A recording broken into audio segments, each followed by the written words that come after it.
चुप रहने की कला, ओशो के अनुसार मौन की शक्ति। पार्ट 1। मौन की खोई हुई भाषा। नरेशन, धीरे और गहराई से। कभी सोचा है, जब हम चुप हो जाते हैं तो क्या बचता है? जब शब्द खत्म हो जाते हैं तो क्या शुरू होता है? और जब हम खुद से बात करना बंद कर देते हैं तो असली हम कौन होते हैं? मौन, ये सिर्फ शब्दों का ना होना नहीं है, ये आत्मा का सबसे सच्चा संवाद है। ओशो और मौन की साधना। ओशो के अनुसार मौन वह भाषा है जिसमें अस्तित्व बोलता है। शब्द तो केवल पुल हैं, लेकिन मौन वह द्वार है जहां से आत्मा सीधे परमात्मा से मिलती है। ओशो कहते थे, silence is not the absence of something, it is the presence of everything. मौन किसी चीज की अनुपस्थिति नहीं, बल्कि सब कुछ की उपस्थिति है। जब व्यक्ति भीतर से मौन होता है, तब वो पहली बार जीवन को वैसे देखता है जैसा वो है, बिना विचारों के, बिना शर्तों के, बिना किसी नकाब के। आज का शोरगुल भरा युग। आज हमारे चारों ओर इतना शोर है, बाहर का भी और भीतर का भी। हमारी जिंदगी सूचनाओं, विचारों, फोन नोटिफिकेशन और अंतहीन बातों में डूब चुकी है। हम बोलते हैं, सुनते हैं, पोस्ट करते हैं, शेयर करते हैं, लेकिन असली संवाद खुद से शायद कभी नहीं होता। ओशो कहते थे, लोग बोलते इसलिए हैं ताकि वे अपनी खालीपन को छिपा सकें। हमारे शब्द अब सत्य नहीं बोलते, वे केवल हमारी बेचैनी, डर और असुरक्षा को ढकते हैं। इसलिए मौन अब दुर्लभ हो गया है, जैसे मरुस्थल में पानी। मौन का वास्तविक अर्थ क्या है?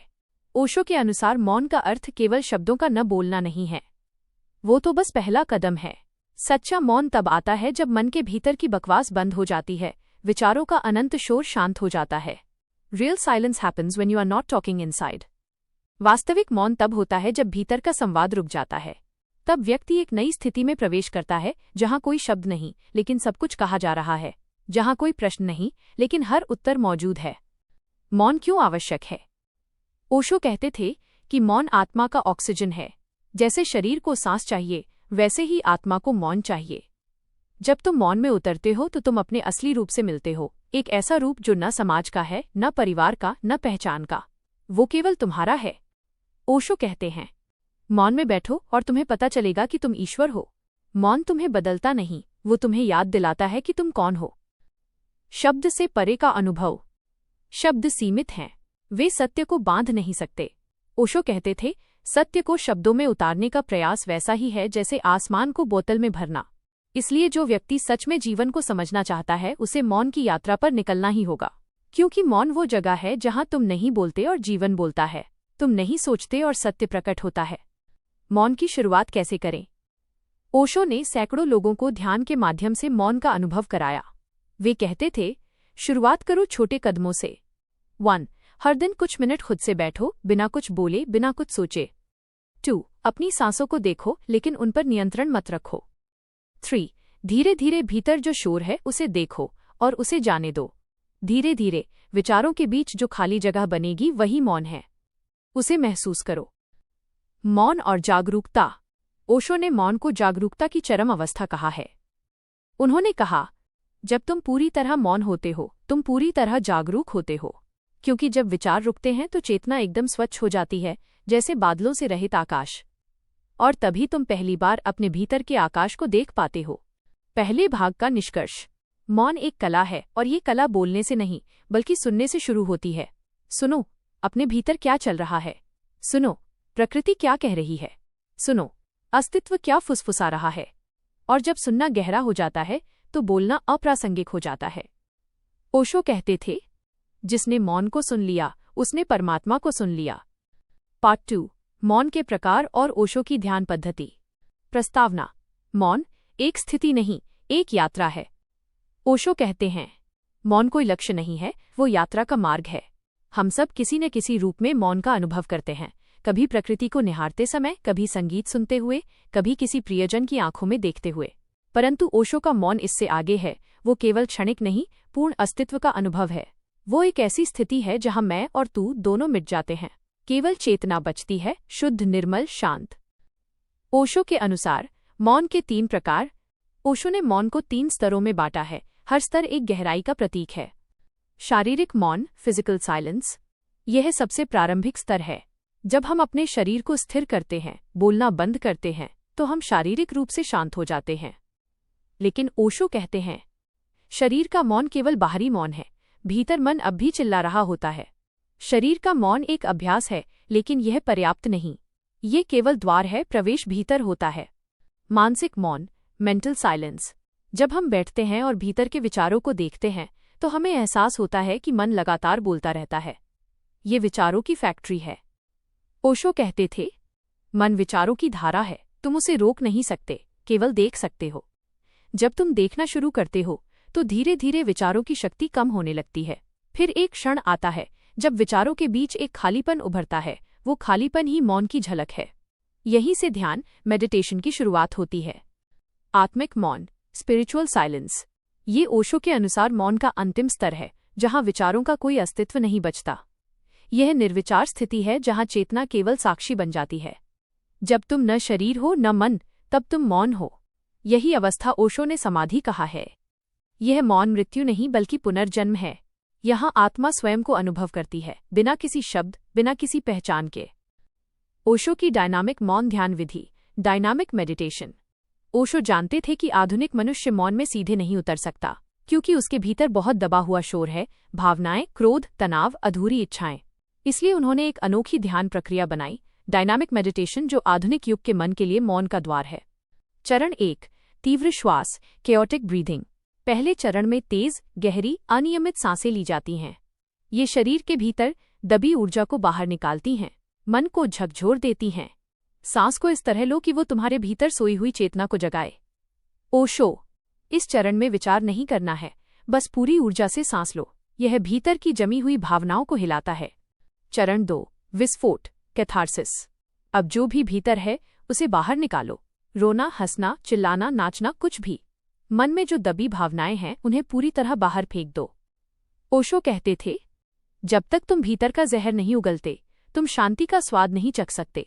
यह चरण भीतर की सारी गंदगी को साफ कर देता है, भावनाओं का विसर्जन होता है। चरण 3, मंत्र, हु हु हु।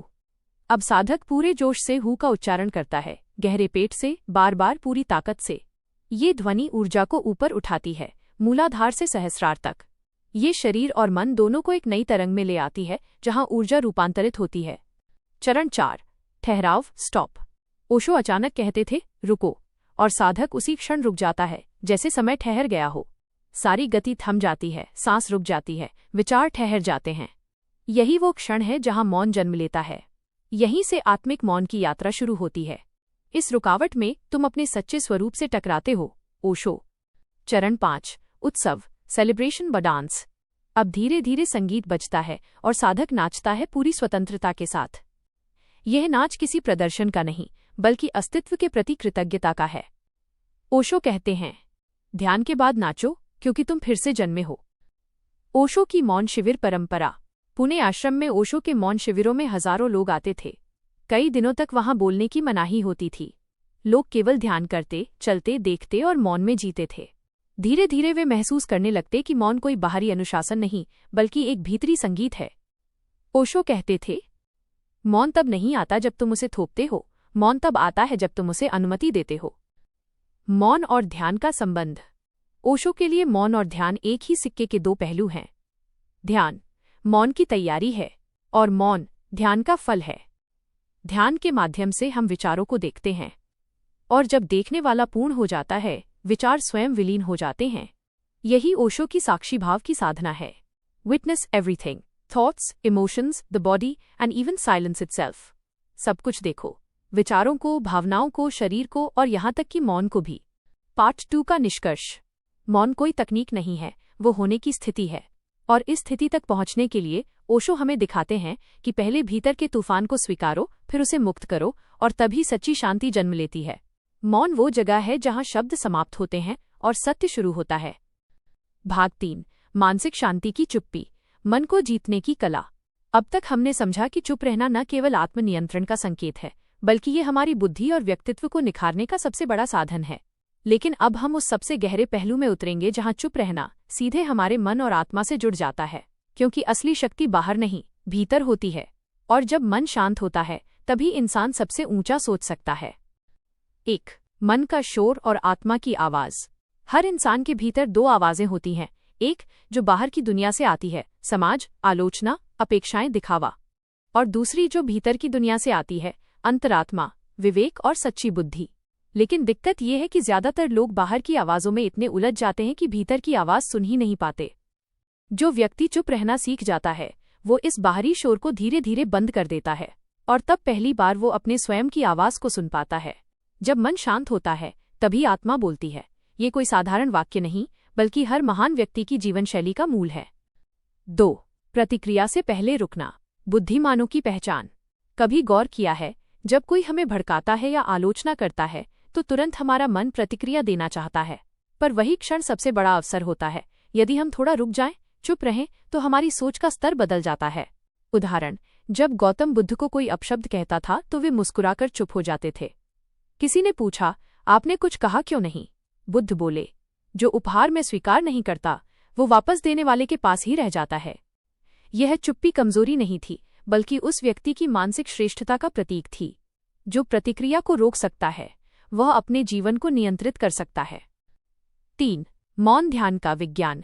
आधुनिक विज्ञान भी अब ये मान चुका है कि मौन और ध्यान, साइलेंस और मेडिटेशन दिमाग की कार्यक्षमता को कई गुना बढ़ा देते हैं।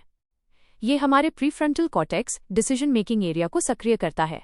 अमिगडला, जो डर और गुस्से से जुड़ा है, को शांत करता है, और सेरोटोनिन व डोपामीन जैसे हैप्पी हार्मोन्स का स्तर बढ़ाता है। इसलिए जो व्यक्ति रोज कुछ मिनट मौन में बिताता है वो तनाव, चिंता और गुस्से से जल्दी बाहर निकल जाता है। मौन कोई क्रिया नहीं, एक स्थिति है जहां विचार रुकते नहीं पर स्थिर हो जाते हैं। 4. मौन और अवलोकन। सफलता का गुप्त सूत्र। बुद्धिमान लोग कम बोलते हैं क्योंकि वे अधिक ऑब्जर्व करते हैं। हर सफल व्यक्ति में एक गुण कॉमन पाया गया है, वे पहले देखते हैं, सुनते हैं, फिर बोलते हैं। उदाहरण, वॉरेन बफेट अपनी मीटिंग्स में ज्यादातर समय सिर्फ सुनते हैं। एपीजे अब्दुल कलाम कहा करते थे, silence gives you the power to understand beyond words. Ratan Tata जब कोई निर्णय लेते हैं तो वे पहले सभी की राय सुनते हैं, फिर अकेले में चुप रहकर सोचते हैं और फिर निर्णय लेते हैं। यह चुप रहकर देखने की क्षमता ही उन्हें अलग बनाती है, क्योंकि जब आप चुप होते हैं तब आप दूसरों की नीयत, इरादे और सोच को गहराई से पढ़ पाते हैं। 5. चुप रहना, आत्मविश्वास का चरम रूप। बहुत लोग सोचते हैं कि जो ज्यादा बोलता है वही आत्मविश्वासी है, पर सच इसके उलट है। आत्मविश्वास का असली रूप है जब आपको खुद को साबित करने की जरूरत महसूस न हो। जो व्यक्ति चुप रह सकता है वो यह जताता है कि उसे अपनी क्षमता पर पूरा भरोसा है, उसे किसी को दिखाने या मनाने की जरूरत नहीं। Silence is the language of self assurance. जो खुद को जानता है उसे भीड़ में शोर मचाने की जरूरत नहीं होती। 6. चुप्पी से उत्पन्न रचनात्मकता। क्या आपने गौर किया है कि सबसे बेहतरीन विचार कब आते हैं? जब हम अकेले होते हैं, जब आसपास शांति होती है, यानी जब हम चुप होते हैं, क्योंकि उस समय दिमाग पर बाहरी दबाव नहीं होता। विचार स्वतंत्र रूप से बहते हैं और क्रिएटिविटी का जन्म होता है। यही कारण है कि न्यूटन को गुरुत्वाकर्षण का विचार पेड़ के नीचे एकांत में बैठकर आया। आइंस्टीन अपने थ्योरी ऑफ रिलेटिविटी के लिए अकेले टहलते हुए सोचते रहते थे। और कबीर ने कहा था, मौन में मन लागे तब सारा जग जागे। चुप्पी में मन जागता है, और मन जागता है तो रचनात्मकता बहती है। 7. मौन का आध्यात्मिक पक्ष। धर्म और दर्शन के सभी ग्रंथों में मौन को उच्चतम साधना बताया गया है, क्योंकि शब्द सीमित हैं पर मौन अनंत है। श्री कृष्ण ने गीता में कहा, योगस्थः कुरु कर्माणि, यानी पहले भीतर शांति लाओ फिर कर्म करो। महावीर स्वामी ने 12 वर्षों तक मौन साधना की थी। रामकृष्ण परमहंस कहते थे, जो ईश्वर को पाना चाहता है उसे पहले शब्दों से ऊपर उठना होगा। जब हम चुप होते हैं तब ईश्वर से, प्रकृति से और अपने अस्तित्व से संवाद शुरू होता है। ये संवाद शब्दों में नहीं, अनुभूति में होता है। 8. मौन का अभ्यास कैसे करें? अब सवाल उठता है, क्या हम भी इस शक्ति को अपने जीवन में ला सकते हैं? बिल्कुल। यहाँ कुछ तरीके दिए गए हैं जो किसी को भी मौन की आदत सिखा सकते हैं। 1. दैनिक मौन समय। रोज 10 से 15 मिनट सिर्फ खुद के साथ बैठें। कोई मोबाइल नहीं, कोई बात नहीं। 2. रिएक्शन से पहले रुकें। किसी भी विवाद या बहस में तुरंत जवाब न दें। 5 सेकंड रुकें, फिर बोलें। 3. सुनने की कला विकसित करें। जब कोई बोले तो बीच में मत काटें, पूरे ध्यान से सुनें। 4. डिजिटल मौन। दिन में कुछ समय फोन, टीवी या सोशल मीडिया से दूर रहें। 5. प्रकृति में मौन। कभी अकेले पेड़, नदी या आसमान के पास बैठें, वहां मौन आपको सिखाएगा कि शांति कैसी होती है। 9. चुप रहने से आत्मज्ञान का मार्ग खुलता है। जब इंसान लगातार बोलता है तो उसका ध्यान बाहर की ओर होता है, पर जब वो चुप रहता है तो ध्यान भीतर की ओर मुड़ता है और वहीं से शुरू होता है आत्मज्ञान का द्वार। Silence is not empty, it is full of answers. हर उत्तर पहले से हमारे भीतर होता है, बस हम उसे सुन नहीं पाते क्योंकि मन हमेशा शब्दों और विचारों में उलझा रहता है। जब शब्द रुकते हैं तब सत्य प्रकट होता है। 10. निष्कर्ष। मौन की शक्ति, अमीर बनने की नींव। ये भाग हमें ये सिखाता है कि चुप रहना सिर्फ एक व्यवहार नहीं बल्कि एक मानसिक अनुशासन है। जो व्यक्ति मौन की शक्ति को समझ लेता है वो जीवन के हर क्षेत्र में अमीर बनता है, चाहे वो विचारों में हो, भावनाओं में हो या धन में। क्योंकि जिस मन में शांति होती है वही सही निर्णय ले सकता है, और सही निर्णय ही किसी को अमीर, सफल और बुद्धिमान बनाते हैं।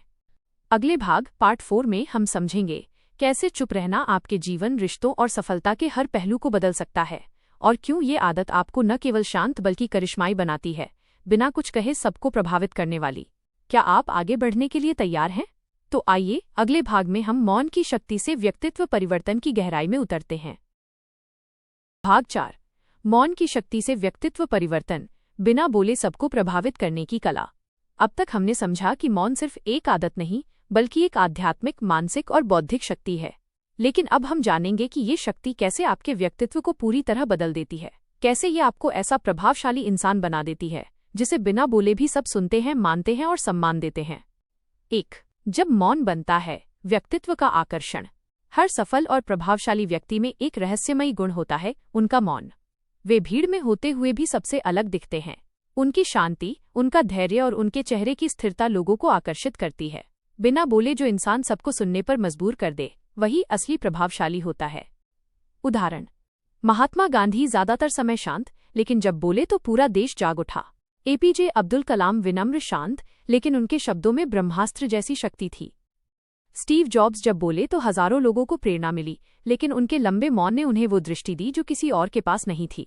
चुप रहना एक अदृश्य आभा ऑरा बनाता है जो आपकी ऊर्जा को केंद्रित करता है और लोगों को आपकी ओर खींचता है। 2.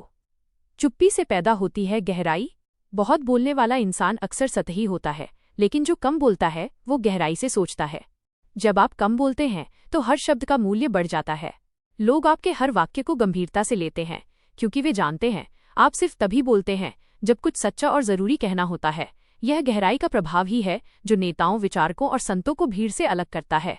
शब्द सस्ते हैं, मौन की कीमत अनमोल है। 3. मौन आपको भावनात्मक रूप से मजबूत बनाता है। चुप रहना सिर्फ मानसिक नहीं बल्कि भावनात्मक नियंत्रण की भी कला है। जब आप बोलने से पहले खुद को रोकते हैं, आप अपने गुस्से, दुख और अहंकार पर नियंत्रण सीखते हैं। धीरे धीरे आप अपने अंदर एक आंतरिक स्थिरता, इनर स्टेबिलिटी विकसित करते हैं। जब कोई आपको अपमानित करे और आप बिना प्रतिक्रिया दिए शांत रह जाएं, वो पल आपकी आत्मा की परीक्षा भी है और विजय भी।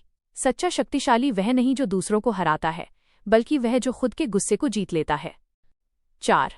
मौन से बढ़ता है निर्णय लेने की क्षमता। हर बड़ा निर्णय, हर बड़ी सफलता शांति के क्षणों से जन्म लेती है। जब दिमाग शांत होता है तभी आप चीजों को स्पष्ट देख पाते हैं। शोर शराबे में इंसान भ्रमित रहता है, पर मौन में स्पष्टता आती है। यही कारण है चाणक्य कहते थे, निर्णय से पहले मन को शांत करो। बुद्ध ध्यान करते थे क्योंकि मौन उन्हें स्पष्ट सोच देता था। रतन टाटा किसी भी बड़े फैसले से पहले एकांत में समय बिताते थे। जो व्यक्ति अपने निर्णय मौन में लेता है वो दूसरों की राय से नहीं, अपने विवेक से चलता है और वही सच्चा लीडर बनता है। 5. रिश्तों में मौन की ताकत।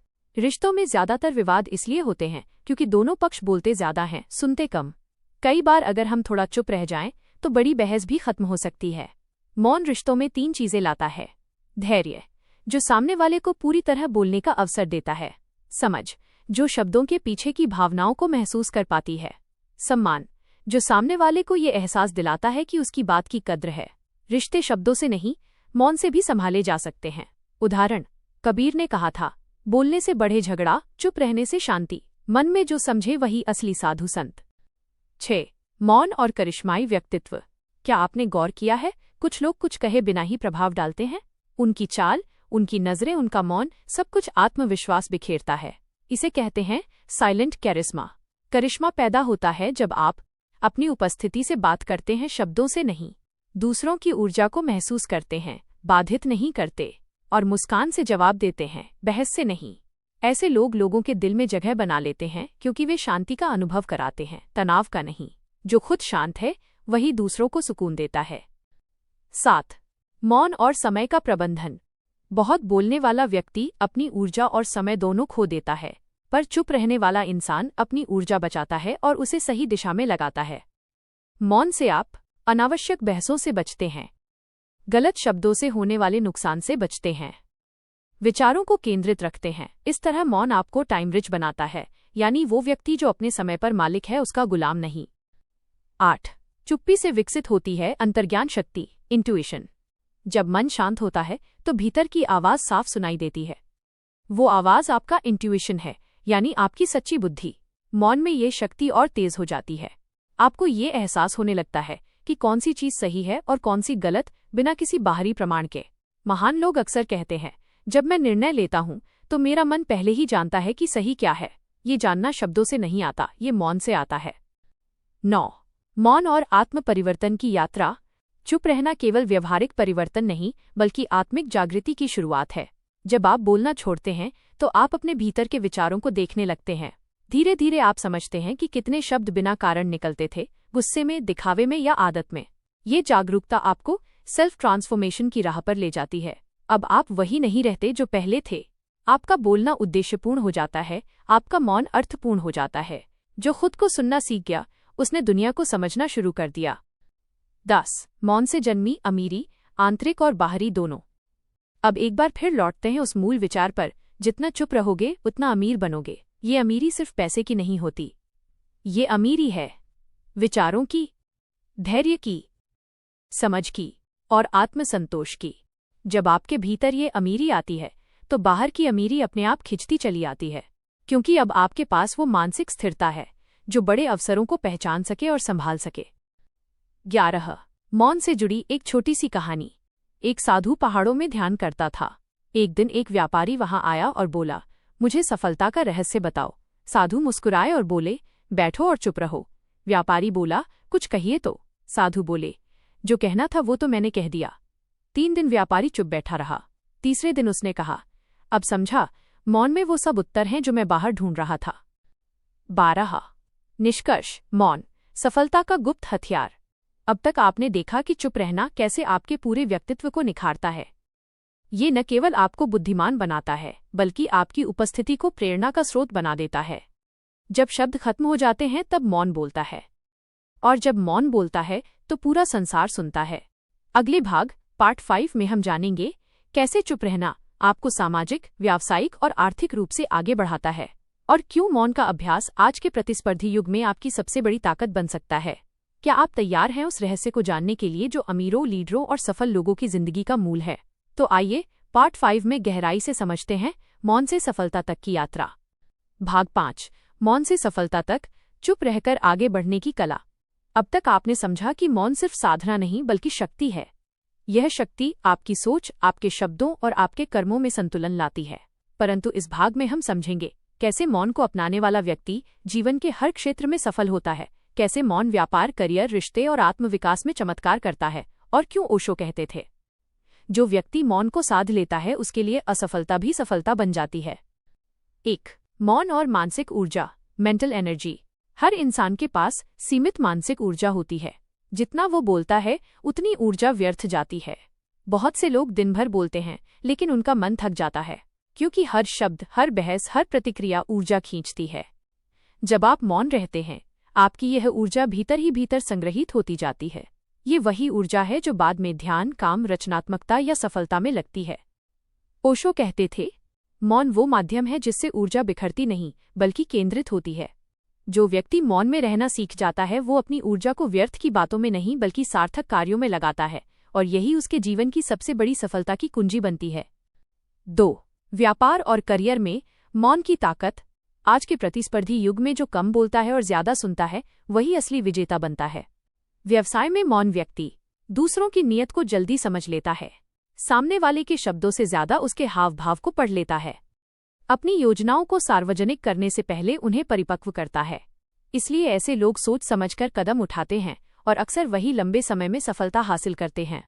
जो अपनी योजना बताने से पहले उसे पूरा कर लेता है वही बाजी जीतता है। करियर में भी ये नियम लागू होता है। ऑफिस की राजनीति, चर्चाएं, गॉसिप, ये सब ऊर्जा को खा जाती हैं। जो व्यक्ति अपने विचारों और योजनाओं को शांत रखता है वो ध्यान भटकने से बचता है और अपनी दिशा स्पष्ट रखता है। ये मौन उसे प्रोफेशनल स्थिरता देता है और लोग उसे संतुलित और भरोसेमंद व्यक्ति मानने लगते हैं। 3. मौन और निर्णय लेने की क्षमता, डिसीजन मेकिंग पावर। हर बड़ा निर्णय, चाहे वो बिजनेस का हो, रिश्ते का या जीवन का, एक शांत मन से ही लिया जा सकता है। ओशो कहते थे, जब मन शांत होता है तो निर्णय स्वयं जन्म लेते हैं। मौन व्यक्ति अपने निर्णय भावनाओं या आवेश में नहीं बल्कि स्पष्ट दृष्टिकोण से लेता है। मौन से मिलने वाले लाभ, निर्णय में जल्दबाजी नहीं होती, जोखिम का मूल्यांकन स्पष्टता से होता है, और सबसे महत्वपूर्ण, अंदर की सहज बुद्धि, इंट्यूइशन जागृत होती है। ये वही मौन है जिससे बुद्ध ने ज्ञान पाया, और वही मौन जिसने स्टीव जॉब्स को थिंक डिफरेंट सोचने की प्रेरणा दी। 4. कम बोलना इक्वल्स ज्यादा प्रभाव डालना। बहुत से लोग ये सोचते हैं कि प्रभावशाली बनने के लिए बहुत बोलना जरूरी है, लेकिन सच्चाई उलट है। जब आप कम बोलते हैं, आपका हर शब्द, हर वाक्य महत्वपूर्ण और प्रभावशाली बन जाता है। लोग आपकी बात को ध्यान से सुनते हैं क्योंकि वे जानते हैं कि आप व्यर्थ नहीं बोलते। ओशो कहते थे, जो व्यक्ति हर समय बोलता है उसकी बातों की कीमत गिर जाती है, जो मौन रहता है उसके एक शब्द की भी गूंज गहरी होती है। ये मनोवैज्ञानिक रूप से भी सिद्ध है कि कम बोलने वाले लोग ज्यादा विश्वसनीय और रहस्यमयी लगते हैं, और यही रहस्य लोगों को आकर्षित करता है। 5. मौन से मिलती है गहरी समझ, डीप अंडरस्टैंडिंग। मौन व्यक्ति सुनना सीखता है और सुनने वाला व्यक्ति समझदार बनता है। जब आप दूसरों को पूरी तरह सुनते हैं तो आप उनके शब्दों के पीछे छिपे अर्थ, दर्द और भावनाएं समझने लगते हैं। ये समझ रिश्तों, टीम वर्क और समाज में आपको अद्भुत सहानुभूति, एम्पैथी देती है, और यही सहानुभूति आगे चलकर आपको नेता बनाती है। जो व्यक्ति मौन है वो दूसरों को बदलने की कोशिश नहीं करता, बल्कि पहले खुद को समझने की कोशिश करता है। यही आत्मसमझ जीवन की सबसे ऊंची बुद्धिमत्ता है। 6. मौन से बढ़ती है कार्यक्षमता, प्रोडक्टिविटी। बहुत बोलने वाला व्यक्ति बिखरा रहता है। वो हर दिशा में सोचता है लेकिन किसी दिशा में पूरी तरह नहीं बढ़ पाता, परंतु मौन व्यक्ति केंद्रित रहता है। जब आपका मन शांत होता है तो आप हर कार्य को पूर्ण फोकस के साथ करते हैं। आपकी गति धीमी नहीं बल्कि सटीक होती है। ओशो के शब्दों में, silence is the mother of efficiency. मौन कार्यक्षमता की जननी है। यही कारण है कि ध्यान करने वाले व्यक्ति कम समय में अधिक काम पूरा करते हैं, क्योंकि उनके विचार बिखरे नहीं होते। 7. मौन और धन प्राप्ति का रहस्य। ओशो कहते थे, जब मन शांत होता है तो सही अवसर स्पष्ट दिखाई देते हैं। मौन व्यक्ति अवसरों को पहचानने की क्षमता रखता है। जब बाकी लोग बोलने और दिखाने में व्यस्त रहते हैं, वो मौन में बैठकर सही समय की प्रतीक्षा करता है। यही रणनीति उसे आर्थिक रूप से आगे बढ़ाती है। वो जल्दबाजी में निर्णय नहीं लेता, और जहां सबको जोखिम दिखता है वो वहां संभावना देखता है। जो व्यक्ति शोर में स्थिर रह सके वही असली विजेता है। मौन आपको धैर्य और दृष्टि दोनों देता है, और यही दो गुण किसी भी आर्थिक सफलता की जड़ में होते हैं। 8. मौन और सृजनात्मकता, क्रिएटिविटी। हर कलाकार, लेखक, वैज्ञानिक या दार्शनिक अपने सर्वोच्च विचार मौन के क्षणों में ही पाता है, क्योंकि जब विचार शांत होते हैं तो भीतर से नई ऊर्जा, नए विचार और नई दिशा उभरती है। ओशो कहते थे, तुम्हारी रचनात्मकता तभी फूलती है जब भीतर का शोर शांत हो जाए। जब तुम मौन में उतरते हो तो तुम्हें बाहर नहीं, भीतर से प्रेरणा मिलती है। वो प्रेरणा सच्ची होती है, टिकाऊ होती है और जीवन बदल देती है। 9. मौन और आत्मसंतोष। जो व्यक्ति मौन में जीना सीख लेता है वो अपनी परिस्थितियों से संघर्ष नहीं करता बल्कि उन्हें स्वीकार करता है। उसे जीवन से शिकायत नहीं होती क्योंकि उसने जीवन को समझना शुरू कर दिया है। मौन में व्यक्ति महसूस करता है कि सारी दौड़, सारी तुलना, सारी बेचैनी व्यर्थ है। जो चाहिए वो पहले से उसके भीतर है। मौन में बैठो और तुम्हें पता चलेगा कि कुछ भी पाने की जरूरत नहीं, सब कुछ पहले से मौजूद है। ये समझ व्यक्ति को आंतरिक शांति और बाहरी सफलता दोनों देती है। 10. निष्कर्ष, मौन सफलता की सच्ची पहचान। ओशो के अनुसार सफलता का अर्थ केवल बाहरी उपलब्धि नहीं बल्कि भीतर की शांति है। अगर तुम करोड़पति हो पर भीतर अशांत हो तो वो असफलता है। अगर तुम्हारे पास कुछ नहीं पर भीतर मौन और संतोष है तो वो सच्ची सफलता है। मौन व्यक्ति जानता है, बोलने से नहीं, सुनने से, दिखाने से नहीं, समझने से, भागने से नहीं, ठहरने से जीवन में सच्ची जीत मिलती है। पार्ट 5 समाप्त। अगले भाग पार्ट 6 अंतिम भाग में हम समझेंगे ओशो के अनुसार मौन की अंतिम अवस्था क्या है, कैसे मौन व्यक्ति एक आध्यात्मिक और भौतिक दोनों दुनिया में संतुलन पाता है, और मौन को अपने जीवन में स्थायी रूप से कैसे उतारा जाए। ओशो, मौन की महागाथा, पार्ट 6 फाइनल पार्ट। अध्याय 6, जीवन का परम रहस्य, मौन में मिलती मुक्ति। ओशो कहते हैं, सत्य शब्दों में नहीं, मौन में छिपा है। शब्द केवल द्वार हैं, पर सत्य उस द्वार के पार है। ये वाक्य उनके समूचे दर्शन का सार है। उन्होंने जीवन भर यही सिखाया कि जब तक मन बोलता रहेगा, तब तक भीतर का ईश्वर सुना नहीं जा सकेगा।